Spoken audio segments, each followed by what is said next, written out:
कि 10 प्रशांत किशोर आ जाए। आप कह रहे हैं भैया बताइए आप कैसे भ्रष्टाचार रोकिएगा? बिल्कुल नहीं रुकेगा। कैसे रुकेगा भ्रष्टाचार? आप बताइए। जब लोग ही पैसा लेकर वोट देंगे तो भ्रष्टाचार रुकेगा कैसे? दुनिया में जितने देश हुए जिन्होंने भ्रष्टाचार पर अंकुश लगाया, खत्म तो शायद कहीं नहीं हुआ है, लेकिन दुनिया में जो देश हैं जिन्होंने भ्रष्टाचार पर अंकुश लगाया है, उन देशों का जाकर अध्ययन कीजिए। स्कैंडिनेवियन कंट्री जो हैं दुनिया में, वहां भ्रष्टाचार सबसे कम है। फिनलैंड में, स्वीडन में, डेनमार्क में, उन देशों में भ्रष्टाचार सबसे कम है। कैसे उन्होंने कम किया? उन्होंने 4 बातें करी थी। पहली बात, उन्होंने ईमानदार जनप्रतिनिधियों का चुनाव किया है। ईमानदार जनप्रतिनिधि, किसी के माथा पर तो लिखा नहीं है कि कौन ईमानदार है कौन चोर है। ईमानदारी तब आएगी जब अपने जनप्रतिनिधि को आप अकाउंटेबल बनाइएगा कि भैया तुम चोरी करोगे, तुम गलत करोगे, काम नहीं करोगे तो अगली बार तुमको हरा देंगे। तो धीरे धीरे लोग सुधरने लगते हैं। जैसे मान लीजिए बिहार में ही नल जल में लूट हुआ तो जितना वार्ड सदस्य लोग लड़े थे सब चुनाव हार गए, तो अगली बार चोरी करने से थोड़ा पहले डरेगा। लेकिन बिहार में विधायक कितना भी लूट ले जात के नाम पर, वोट तो आप उसी को दीजिएगा। आपका सांसद कितना भी बड़ा चोर हो, वोट तो उसी को आपको देना है। उन देशों ने अपने जनप्रतिनिधियों को अकाउंटेबल बनाया, अच्छे लोगों को चुना। दूसरा उन्होंने काम क्या किया कि सत्ता और संसाधन का बड़े पैमाने पर विकेंद्रीकरण किया। बिहार में आप और हम सुनते हैं अफसरशाही बहुत है। क्यों? क्योंकि मुख्यमंत्री और उनके अगल बगल के 4 अफसर ही पूरा राज्य चला रहे हैं। पूरा जो सत्ता है, पूरा जो संसाधन है वो 4-5 लोगों के हाथ में ही है। कहने के लिए मंत्री परिषद है, कहने के लिए विधायक है, कहने के लिए मुखिया सरपंच प्रमुख हैं, लेकिन किसी के हाथ में कुछ नहीं है। 5 अफसर बैठकर जो निर्णय लेते हैं वही सब लोग को करना है। तो सत्ता और संसाधन दोनों का बड़े पैमाने पर विकेंद्रीकरण होना चाहिए। पंचायती राज एक्ट में लिखा हुआ है कि सरकारों को 1/3 विकास का राशि पंचायती राज के माध्यम से खर्च करना है। और बिहार में पिछले 30 वर्ष में कुल 3-3.25% पैसा ही पंचायती राज के माध्यम से खर्च हो रहा है। सब अफसर खर्च कर रहे हैं। तीसरा, इन देशों ने क्या किया? उन्होंने बड़े पैमाने पर जन भागीदारी की बात करी। अभी बिहार में कोई अगर योजना केंद्र सरकार की चल रही है, आपको पता ही नहीं है कि योजना चल रही है कि नहीं चल रही है। आयुष्मान कार्ड बट रहा है, आधी जनता बिहार की उसको पता ही नहीं है कि आयुष्मान कार्ड में हमको मिल रहा है कि नहीं मिल रहा है। आयुष्मान कार्ड चलाने वाले लोग हमसे आकर मिलते हैं कि भैया कैंप लगाते हैं, जाते हैं, समझाते हैं, फिर भी लोग कार्ड नहीं बनवा रहा है। किसान को 6,000 रुपया मिलना है, 6,000 से कुछ होना नहीं है, लेकिन फिर भी वो भी 6,000 किसान नहीं ले रहा है। जो सरकारी योजनाएं चल रही हैं या जो आपके लिए बनी है वो आपकी जानकारी में नहीं है। गरीब आदमी को तो बिल्कुल ही जानकारी नहीं है। और चौथा, उन देशों ने टेक्नोलॉजी का बड़े पैमाने पर प्रयोग किया। फिर मैं नल जल का उदाहरण दूंगा। सरकार ने 25,000 करोड़ से ज्यादा खर्च किया नल जल पर। अगर सरकार ने 200-300 करोड़ रुपया लगाकर, जैसे बिजली का स्मार्ट मीटर लगा रहे हैं, वैसे अगर नल जल में भी स्मार्ट मीटर लगा होता तो पटना में बैठकर सरकार को ये जानकारी होती कि कितने बजे मीटर ऑन हुआ, कितना पानी निकला, कितना पानी किसने कंज्यूम किया। तो ये 4 चीज करके ही भ्रष्टाचार पर अंकुश लगाया जा सकता है। पहला, सही प्रतिनिधियों का चुनाव। दूसरा, बड़े पैमाने पर सत्ता और संसाधन का विकेंद्रीकरण।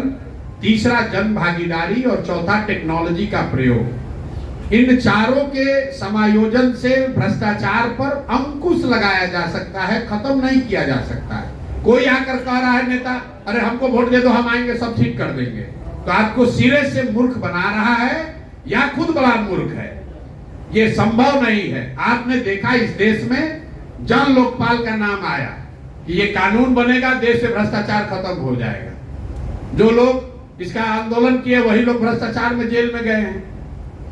अगर इतना आसान होता तो आप समझिए देश, पूरे दुनिया में सैकड़ों देश हैं, आप ही और हमको सबसे ज्यादा बुद्धि है। दूसरे देश वाले जन लोकपाल नहीं बना देते और सब भ्रष्टाचार खत्म हो जाता है।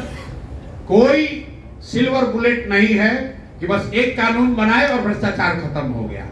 ये सतत प्रक्रिया है। जैसे जैसे व्यवस्था को अकाउंटेबल बनाइएगा वैसे वैसे भ्रष्टाचार कम होता जाएगा। जैसे जितना आपका व्यवस्था अकाउंटेबल नहीं होगा उतना आपको भ्रष्टाचार बढ़ेगा। नेता इसलिए भ्रष्टाचार कर रहा है कि उसके मन में हारने का डर नहीं है।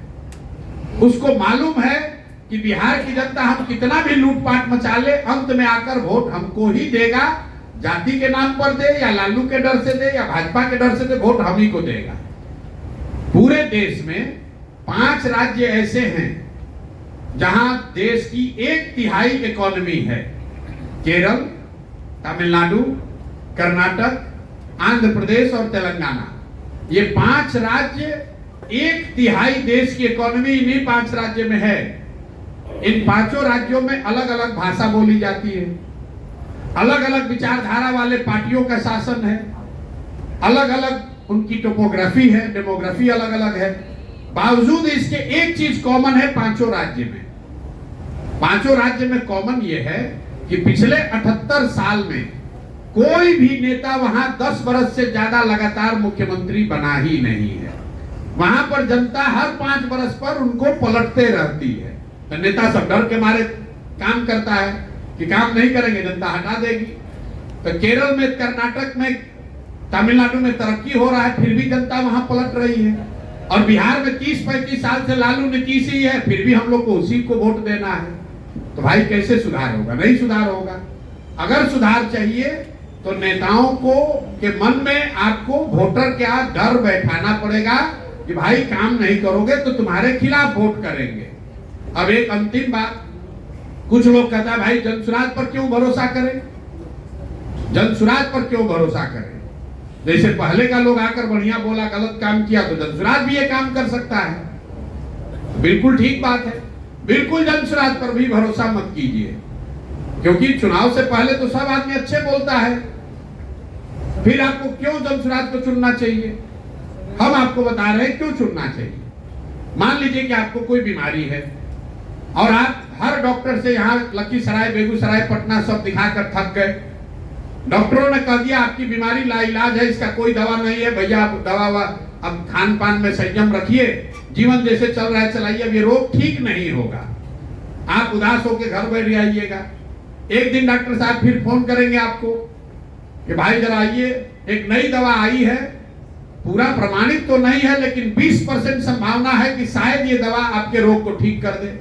आप भागते हुए डॉक्टर के पास जाइएगा, चलिए साहब 20% चांस है, हमको ट्राई करके देखिए। कीजिएगा कि नहीं कीजिएगा? तो भैया जो पहले के दल हैं यहाँ, जो राजद है, जदयू है, कांग्रेस है, भाजपा है, ये वो एक्सपायर दवा है जिसको आपने खाया, पिया, टेस्ट कर लिया, देख लिया, जान गए कि इससे सुधार नहीं होने वाला है। जनसुराज नई दवा है जो शायद काम कर जाए, शायद काम न भी करे, इसलिए इसको ट्राई कीजिए। अगर ट्राई कीजिएगा नहीं काम करेगा 5 वर्ष के बाद, फिर अपना वही एक्सपायरी दवा पर चले जाइएगा। लेकिन कम से कम ट्राई तो करो भाई। अगर ट्राई नहीं करोगे तो आपको पता कैसे चलेगा। आपने बात कहा गठबंधन की, तो भाई मेरे हमने 25 बार कह दिया, न पहले गठबंधन न बाद में गठबंधन। 2025 में भी नहीं, 2029 में भी नहीं। आप 25 के चक्कर में पड़े कि गठबंधन की सरकार है, इसी का दौर है। अरे भाई राजनीति सिर्फ एमएलए एमपी बनने का व्यापार नहीं है। एमएलए एमपी बनकर, हमको मंत्री बनकर बालू शराब का ठेका नहीं लेना है। जितना पैसा एमएलए मंत्री जीवन भर में कमाएगा उतना पैसा भगवान के दया से हम लोग साल भर में कमाते हैं।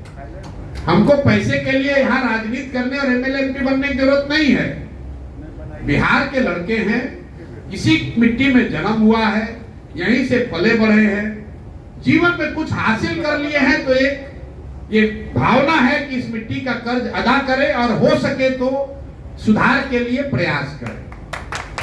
एमएलए एमपी बनने से क्या होगा? और राजनीति का मतलब सिर्फ चुनाव नहीं है। इस देश के सबसे बड़े नेता, जितने भी आप बड़े नेताओं को जानते हैं, आजादी से पहले जिन लोगों ने इस देश की नींव रखी है, उनमें ज्यादातर नेता तो कभी चुनाव लड़े ही नहीं। गांधी जी तो एमपी एमएलए बने नहीं, तो क्या उन्होंने राजनीति नहीं की? राजनीति सिर्फ चुनाव लड़ना नहीं है, राजनीति समाज की आवाज बनना भी है। राजनीति समाज के विषयों को उठाना भी है। हम एमएलए एमपी नहीं हैं, फिर भी इस राज्य में हमारी ताकत, राजनीतिक ताकत है कि नहीं है। हम जा रहे हैं, 1000 आदमी खड़ा होता है, हम जाते हैं सुबह शाम तक, पत्रकार हमसे बात करने के लिए लाइन लगा खड़े हैं, जितना एमएलए एमपी से ना समझे। तो हम लोग राजनीति इसलिए नहीं कर रहे हैं कि हमको एमएलए बनकर जल्दी से सरकार बनाना है, कोई घबराहट नहीं है। आपको बिल्कुल एक चीज बता दें, जब तक मैं इस व्यवस्था से जुड़ा हूं, इसके ईमानदारी और इसके शुद्धता में कोई कमी नहीं आएगी, चाहे जीते या हारे। उसमें कोई सवाल ही नहीं है चेंज होने का। और हमारे कहने पर मत जाइए। हम लोग हिंदी में कहते हैं कि कथनी पर नहीं, करनी को देखिए। कथनी पर मत जाइए, बोलने को तो सब अच्छा ही बोल रहा है, जो हम कर रहे हैं उसको देखिए। हम 2.5 बरस 3 बरस से यहाँ पैदल चल रहे हैं। लोग क्या कहा है, अरे भाई कितना दिन चलेंगे, थक जाएंगे। कोई कह रहे इतना बिजनेसमैन आदमी है, भाग जाएंगे। अरे भाई 3 बरस से अपना घर परिवार छोड़कर गांव गांव जाड़ा गर्मी बरसात पैदल चले कि नहीं चले? दल 1 करोड़ लोगों को मिलाकर बनाया कि नहीं बनाया? फिर चुनाव आएगा, उसमें देखिएगा अभी 243 लड़ेंगे कि नहीं लड़ेंगे। सत्य की एक अपनी ताकत है, वो समय के साथ धीरे धीरे अपने आप लोगों को दिखेगा कि कौन सही बोल रहा है, कौन झूठ बोल रहा है। इसलिए कोई घबराने की बात नहीं, हमको कोई घबराहट ही नहीं है।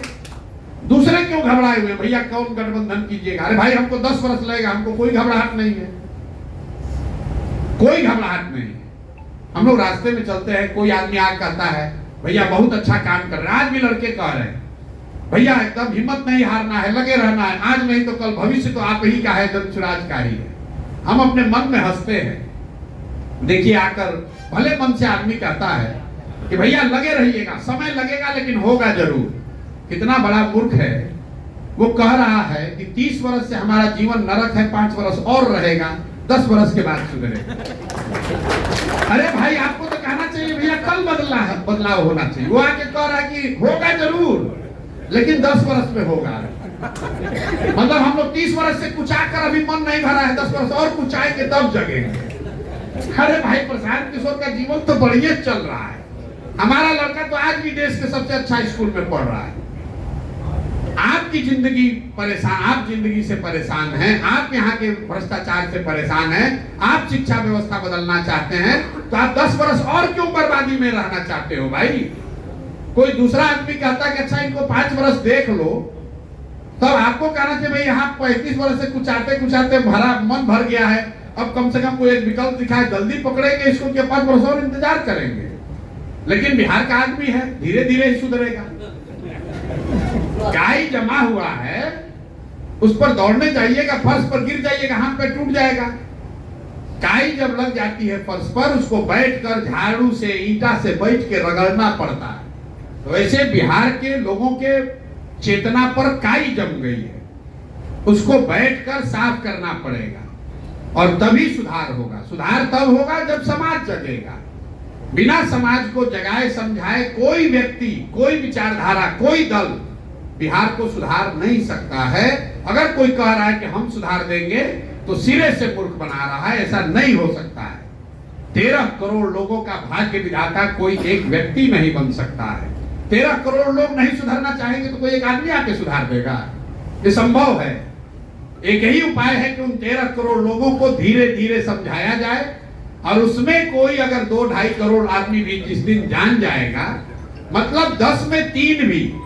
कई बार लोग कहते हैं भैया अभी हमको एक साथी मिला, बहुत बेचारा मोटरसाइकिल रोक के हमको शीशा खुलवा, कहा भैया अभी जमीन पर और लोगों का जानना बाकी है और मेहनत करना पड़ेगा। मेरे भाई जमीन पर अंतिम आदमी भले न जनसुराज को जाने, जनसुराज को चुनाव जीतने के लिए 10 में 3 आदमी को जानना जरूरी है। मोदी जी को देश भर में कितना आदमी वोट दिया है?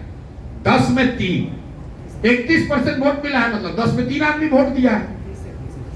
तो अगर 10 में 3 आदमी भी जनसुराज को जानता है और वो जाति की चिंता न करे, वो पैसे पर न बिके, वो व्यवस्था बदलने के लिए तैयार हो जाए, तो जनसुराज की व्यवस्था बन जाएगी, एक नई व्यवस्था कायम हो जाएगी।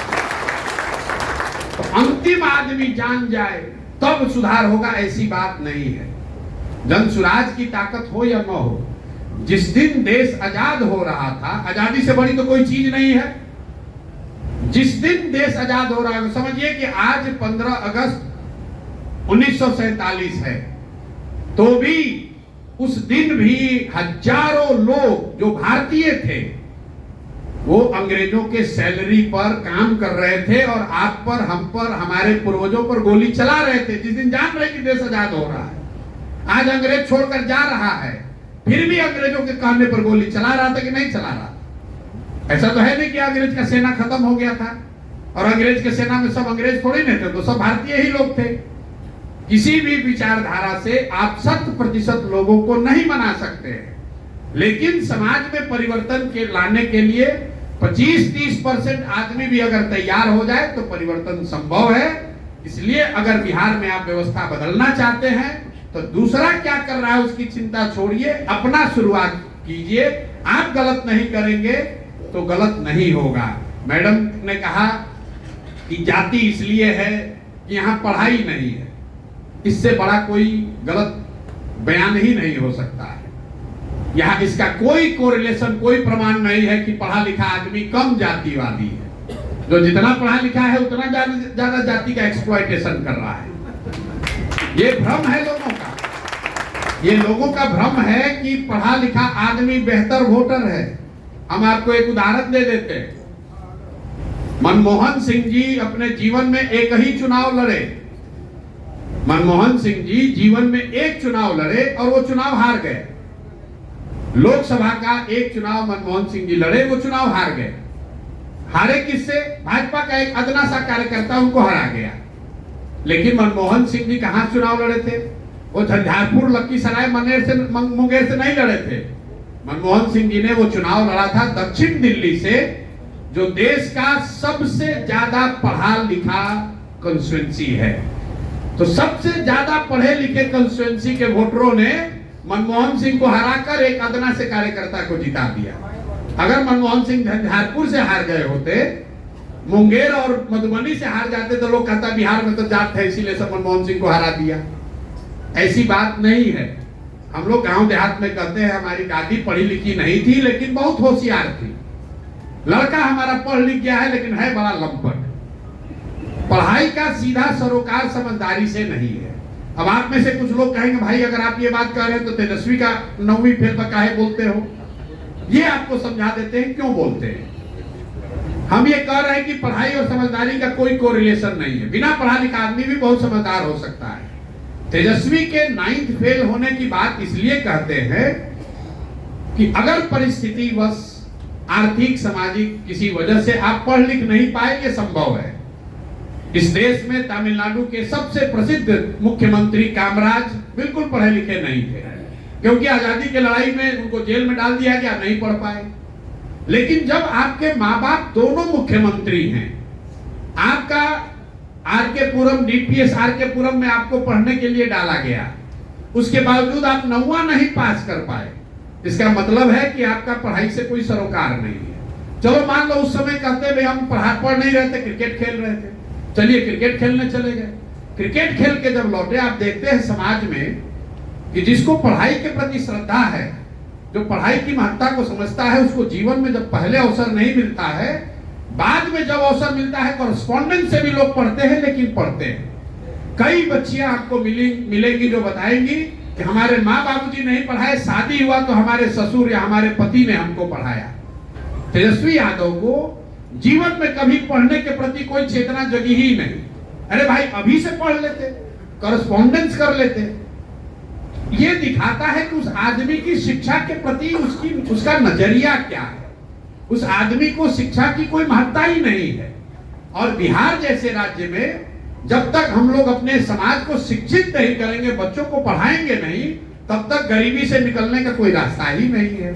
इसलिए मैं ये बात कहता हूं कि 9वां फेल आदमी है और मुख्यमंत्री बनना चाहता है, भाई तुम अभी से मैट्रिक पास कर लो, कौन रोक रहा है? अभी इतनी उम्र तो हुई नहीं है। 30-35 वर्ष में आप मुख्यमंत्री बनना चाहते हैं तो भाई मैट्रिक का एग्जाम दे दीजिए। ये शिक्षा के प्रति उनका नजरिया दिखाता है कि माँ बाप मुख्यमंत्री हैं, सारी सुविधा है, फिर भी हम नहीं पढ़ेंगे।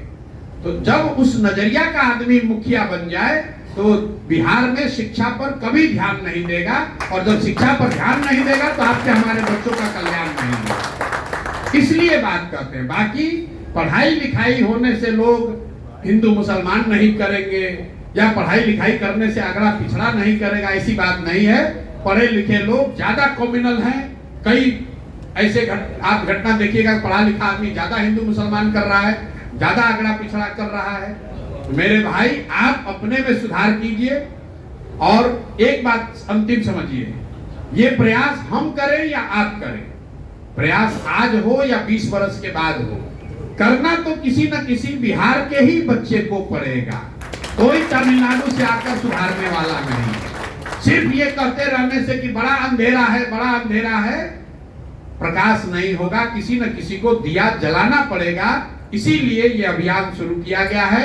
हमने आपके स्पेसिफिक सवाल का जवाब नहीं दिया कि बालू को रोकने के लिए क्या कीजिएगा, कि हमारे यहाँ ट्रांसपोर्ट में करप्शन है, क्या कीजिएगा। जब तक जड़ नहीं सुधरेगा तब तक आप स्वस्थ पौधे की कल्पना नहीं कर सकते हैं। और जड़ में बात यह है कि समाज को सही प्रतिनिधियों का चुनाव करना चाहिए। जाति, धर्म और पैसे पर अपना वोट मत बेचिए। अगर अपने जात वाले को भी देते हैं दीजिए, कोई दिक्कत नहीं है, लेकिन अपने वोट की सही कीमत लगाइए। अगर आप दूध बेचते हैं, 50 रुपए का दूध अपने जाति वाले को देते हैं, उससे भी पैसा लेते हैं। आप अनाज बेचते हैं, कपड़ा बेचते हैं, मिठाई बेचते हैं, अपने जात वाले को बेचते हैं, उससे भी पैसा लेते हैं। ऐसा तो है नहीं कि आपके जात वाले को आप मुफ्त में सामान बेच रहे हैं। तो जब 50 रुपए का दूध अपने जात वाले को मुफ्त में नहीं दे रहे हो, तो लाखों रुपए का वोट काहे के लिए मुफ्त में दे रहे हो भाई। अपने जात वाले को देना है दीजिए, कि भूमिहार है, कि कुशवाहा है, कि पंडित है, उनको दीजिए, लेकिन कम से कम उनसे अपने वोट का कीमत तो मांगिए। अपने बच्चों के लिए पढ़ाई रोजगार का डिमांड तो करो भाई। और न करोगे तो जिस दुर्दशा में जी रहे हो उसी दुर्दशा में जीना पड़ेगा। सिंपल बात है। यही बात बताने के प्रयास का नाम है जन सुराग। अच्छा लगे तो इसमें जुड़िए, कंधा लगाइए, और न अच्छा लगे तो जैसे जिंदगी चल रहा है चलाइए, कोई दिक्कत नहीं है। आज नहीं तो कल धीरे धीरे सुधर ही जाइएगा। बहुत बहुत धन्यवाद।